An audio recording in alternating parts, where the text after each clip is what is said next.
Walang kaya sa Yore pa. Drop na natin sila madam dito lang sa BIR at bumili siya ng isang cookies. Okay? 370 yung fare niya. 238 yung atin doon, guys. Time check tayo, 4 PM.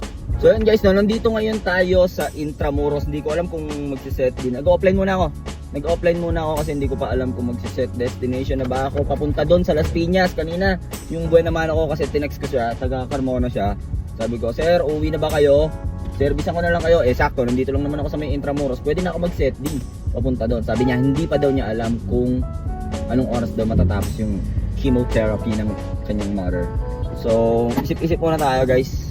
Pahinga lang muna tayo. Update ko kayo guys. So, dito tayo sa may Intramuros guys. Sa may tulay. Ewan ko anong tulay ito. Bumibili ako pagkain guys oh. Offline muna tayo guys. Pahinga onte. Nangingimay na ang ating katawaners. Okay? Pinili ko guys oh. Shawarma burger. In-order natin guys oh. Shawarma burger.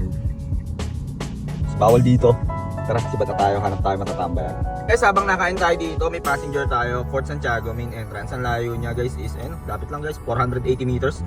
At ang drop off nito sa Rojas Boulevard guys, oh. Sa may Dolomite, Manila Bay, Baywalk, Dolomite Beach. So tara, pick upin na natin. Time check tayo, 4:50. So yun guys, no, update lang dun sa nagpa-service sa atin kaninang umaga na taga Carmona. Nandiyan siya sa may Las Piñas General Hospital. Tinext ko, sabi niya mga 1 hour pa daw. Sakto to, Rojas Boulevard. Baka mag-set din ako papunta doon, Las Piñas. Para sure ball na. Doon na ako uwi agad sa bahay. No? Okay na naman, medyo na-reach na natin yung ating kota. At marami pa tayong pending edits. So kailangan pa nating mag-edit. Today is September 3. So mga 3 vlogs pa yung pina-edit ko. Ang hirap din ng daily vlogs. Ang hirap din, no? Challenging pero masaya. Document ko yung mga nangyayari sa biyahe. So, masaya pala mag-vlog, mag-daily vlogs. Masaya na mahirap, no? Yun, napansin ko lang talaga na pag, ano mo yun, pagka masaya ka sa ginagawa mo, parang di ka napapagod eh. Parang di ka napapagod, tapos worth it pa yung earnings mo, no? Yun lang, share ko lang guys. So tara, pick upin na natin to. Wala na masyadong dramahan dyan. Hindi na uso drama. 2025 na. Okay?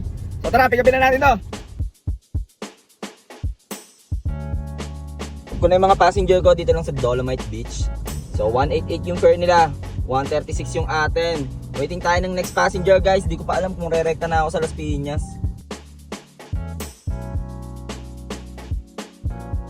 Guys, may pick up na tayo, SM Mall of Asia. And then ang drop off nito guys, kita mo, go! Drop off nito guys sa Marcelo Village. So tara, pick upin na natin. Time check, 5:20.